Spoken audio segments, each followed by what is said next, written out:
ओम नमो भगवते वासुदेवाय. श्रीमद्भागवत महापुराणम स्कंद चौथा अध्याय पहिला. स्वयंभुव मनुच्या कन्यांच्या वंशाचे वर्णन. मैत्रेय म्हणतात, विदुरा स्वयंभुव मनुला महाराणी शतरूपेपासून प्रियव्रत आणि उत्तानपाद या 2 पुत्रांखेरीज 3 कन्या सुद्धा झाल्या. त्या आकुती, देवहूती आणि प्रसूती नावांनी विख्यात होत्या. आकुतीला जरी भाऊ होते तरी शतरूपेच्या अनुमतीने राजाने आकुतीचा विवाह पुत्रिका धर्मानुसार रुची प्रजापती बरोबर लावून दिला. भगवंतांचे अनन्य चिंतन करीत असल्या कारणाने प्रजापती रुची ब्रह्मतेजाने संपन्न होते. त्यांनी आकुतीपासून एक पुरुष आणि एक स्त्री अशी जोडी उत्पन्न केली. त्यांपैकी जो पुरुष होता तो साक्षात यज्ञस्वरूपी भगवान विष्णू होते आणि जी स्त्री होती ती भगवंतांपासून कधीही विभक्त न राहणारी लक्ष्मीची अंशस्वरूप दक्षिणा होती. स्वयंभुव मनुने आकुतीच्या त्या परम तेजस्वी पुत्राला आनंदाने आपल्या घरी आणले आणि दक्षिणेला रुची प्रजापतीने आपल्या जवळ ठेवले. जेव्हा दक्षिणा विवाह योग्य झाली तेव्हा तिने यज्ञ भगवानांनाच पती रूपाने प्राप्त करण्याची इच्छा केली.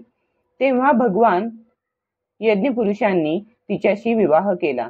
यामुळे भगवंतांनी प्रसन्न होऊन आनंदित झालेल्या दक्षिणेपासून 12 पुत्र उत्पन्न केले. त्यांची नावे आशितोष, प्रतोष, संतोष, भद्र, शांती, इडस्पती, इद्म, कवी, विभू, सुअन्न, सुदेव आणि रोचन हे स्वयंभुव मन्वंतरात तुषित नावाचे देव झाले. त्या मन्वंतरात मरीची आदी सप्तर्षी होते.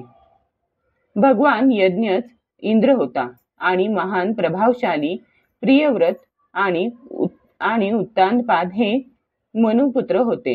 ते मन्वंतर त्या दोघांचे पुत्र नातू पणतू यांच्या वंशाने भरून गेले. प्रिय विदुरा, मनूंनी आपली दुसरी कन्या देवहूती ही कर्दमांना दिली. त्या संबंधीची सर्व माहिती आपण माझ्याकडून ऐकलेली आहेच.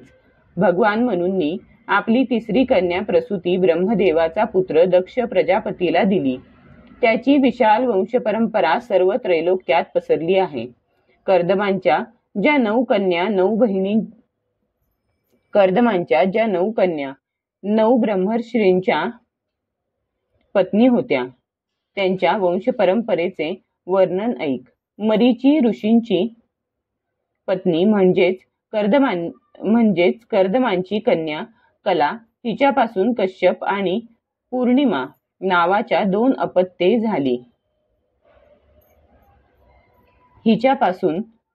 मरीची ऋषींची पत्नी म्हणजेच कर्दमांची कन्या कला, हिच्यापासून कश्यप आणि पूर्णिमा नावाची 2 अपत्ये झाली.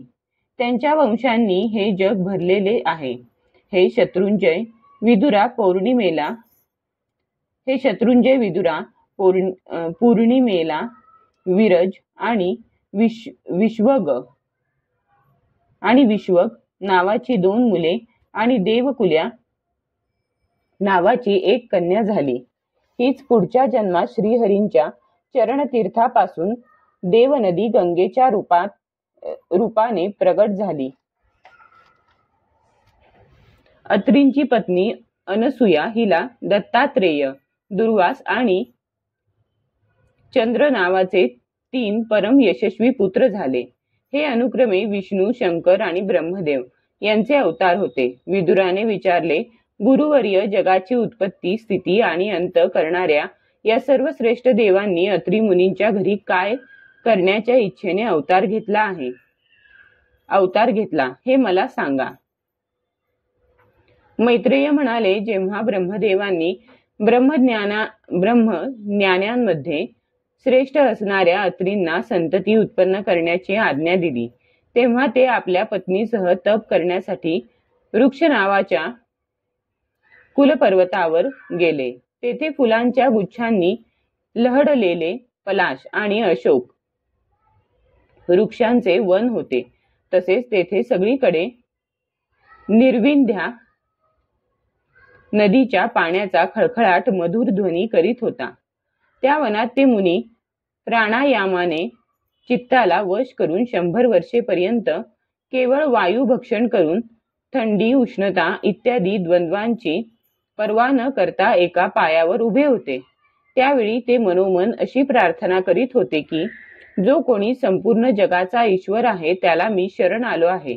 त्याने मला स्वतःसारखेच संतान द्यावे.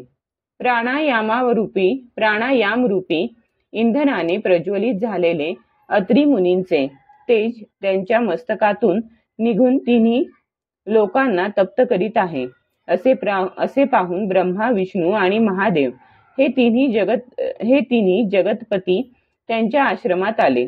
त्यावेळी अप्सरा, मुनी, गंधर्व, सिद्ध, विद्याधर आणि नाग त्यांचे सुयश गात होते. त्या तिघांचे एकाच वेळी आगमन झाल्याने अत्री मुनींचे अंतःकरण प्रकाशमय झाले. त्यांनी एका पायावर उभे असतानाच त्या देवदेवांचे दर्शन घेतले आणि नंतर जमिनीवर साष्टांग प्रणाम करून अर्घ्य, फुले इत्यादी पूजेची सामग्री हातात घेऊनच त्यांचे पूजन केले. ते तिघेही हंस, गरुड आणि नंदी या वाहनांवर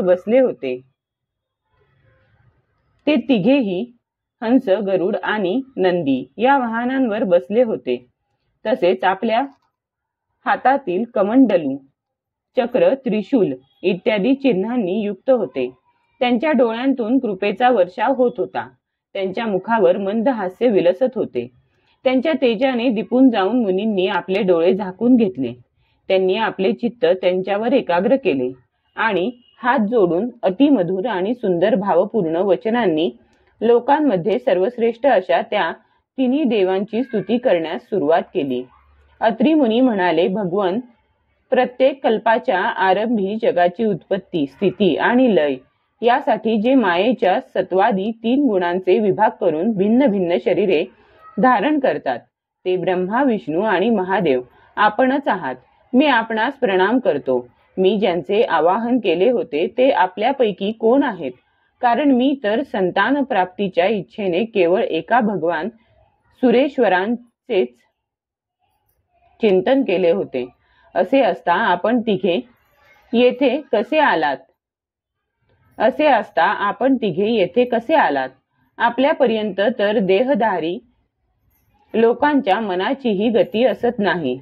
म्हणून मला याविषयी मोठेच आश्चर्य वाटत आहे.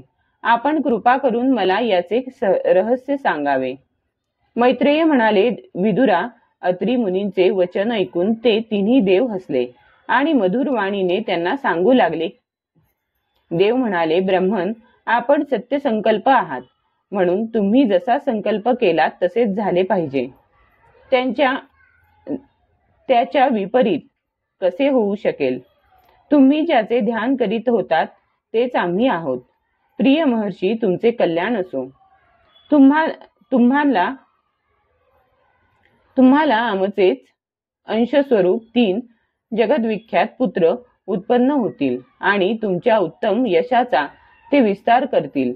त्या दंपतीला अशा प्रकारे अभिष्ट वर देऊन त्यांनी उत्तम प्रकारे पूजन केल्यावर ते पाहत असतानाच ते 3 सुरेश्वर आपल्याला लोकी गेले.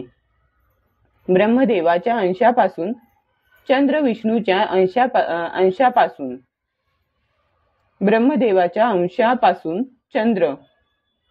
विष्णूच्या अंशापासून योगवेत्ते दत्तात्रेय आणि महादेवाच्या अंशापासून दुर्वास ऋषी झाले. आता अंगिरा ऋषींच्या संतानाचे वर्णन ऐक.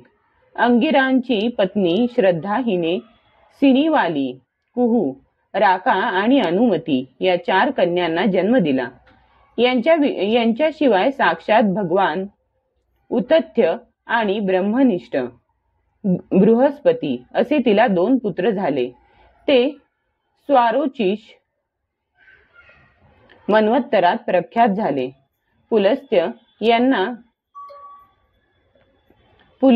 यांना त्यांची पत्नी हविर्भूपासून महर्षी अगस्त्य आणि महातपस्वी विश्रवा असे 2 पुत्र झाले.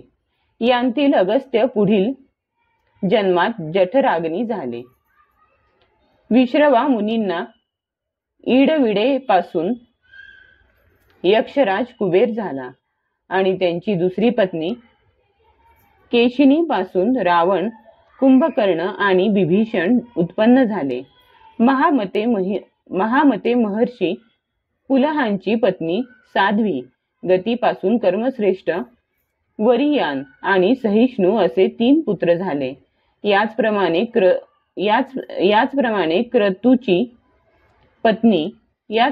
क्रतूची पत्नी क्रिया हिने ब्रह्मतेजाने तळपणाऱ्या 60,000 वालखिल्य ऋषींना जन्म दिला. शत्रुतापन विदुरा वसिष्ठांची पत्नी ऊर्जा, अरुंधती हिच्यापासून चित्रकेतू इत्यादी 7 विशुद्धचित्त ब्रह्मर्षींचा जन्म झाला. त्यांची नावे चित्रकेतू, सुरोची, विरजा, मित्र, उल्बण,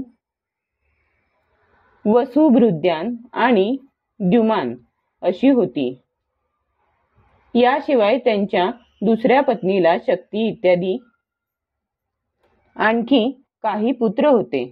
अथर्व मुनींची पत्नी चित्ती हिला दधीची नावाचा एक तपोनिष्ठ पुत्र झाला. त्याचे दुसरे नाव अश्वशिरा असेही होते. आता भृगूच्या वंशाचे वर्णन ऐक. भाग्यवान भृगूंना ख्याती नावाच्या पत्नीपासून धाता आणि विधाता नावाचे पुत्र आणि श्री नावाची एक भगवतपरायण कन्या झाली. मेरू ऋषींनी आपल्या आयती आणि नियती नावांच्या कन्या धाता आणि विधाता यांना दिल्या. त्यांच्यापासून त्यांना मृकण्ण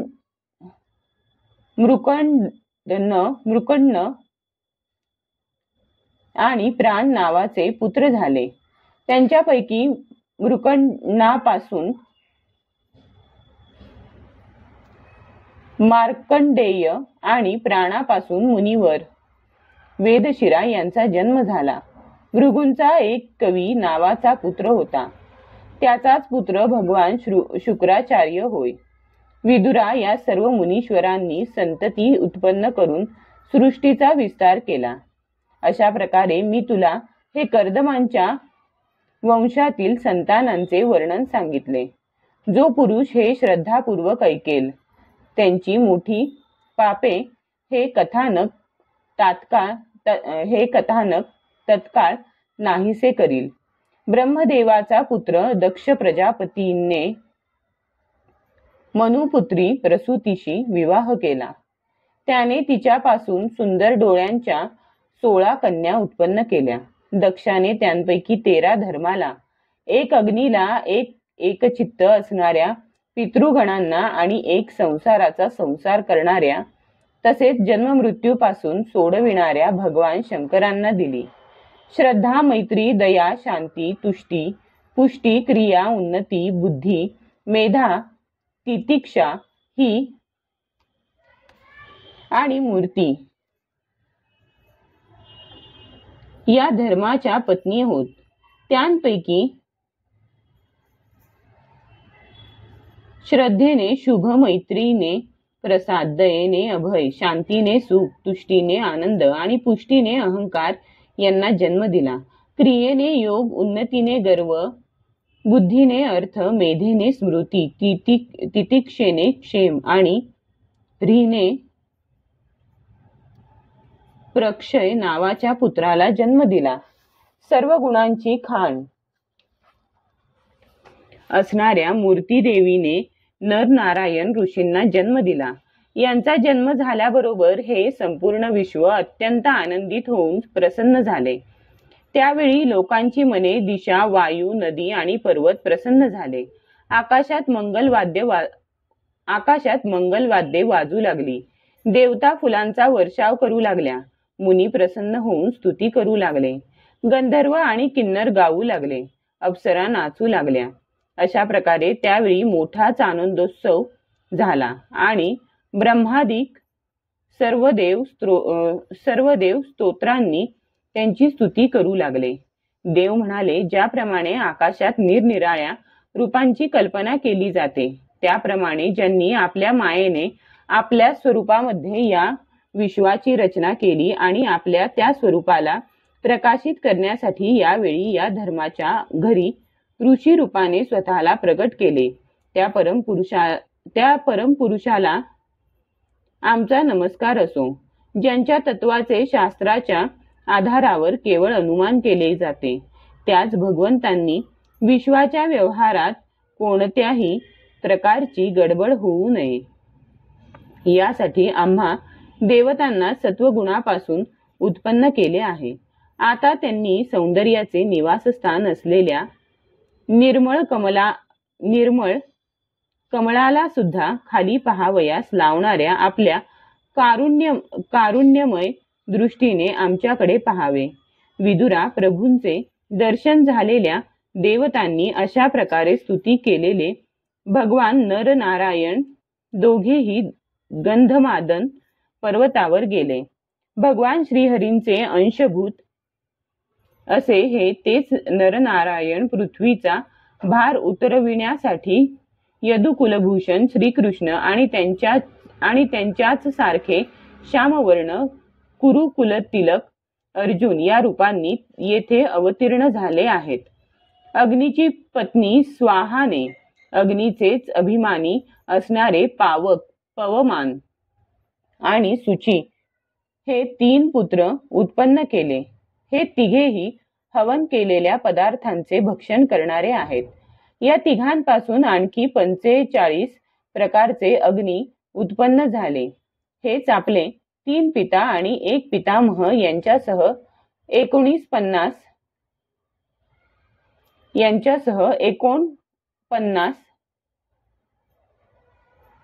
हेच आपले 3 पिता आणि 1 पितामह यांच्यासह 49 अग्नी म्हणविले जातात.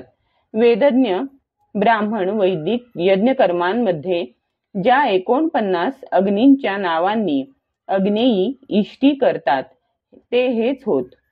अग्निश्वात्त, बहिर्षद, सोमक आणि आज्यप हे पितर होत. त्यांमध्ये सागनिक आणि निरग्निक आहेत. या सर्व पितरांची पत्नी दक्षकुमारी स्वधा आहे. या पितरांपासून स्वधेला धारिणी आणि वयुना नावाच्या 2 कन्या झाल्या. त्या दोघीही ज्ञान विज्ञानात पारंगत आणि ब्रह्मज्ञानाचा उपदेश करणाऱ्या झाल्या. महादेवांची पत्नी सती होती. ती सर्व प्रकारे पतिदेवांच्या सेवेमध्ये व्यग्र राहणारी होती, परंतु तिचे स्वतःचे गुण आणि शील यांना अनुरूप कोणी पुत्र झाला नाही. कारण सतीच्या पित्याने दक्षाने कोणताही अपराध नसताना भगवान शंकरांना प्रतिकूल असे आचरण केले होते. त्यामुळे सतीने तारुण्यावस्थेतच रागामुळे योगाने स्वतःच आपल्या शरीराचा त्याग केला होता. अध्याय 1 समाप्त.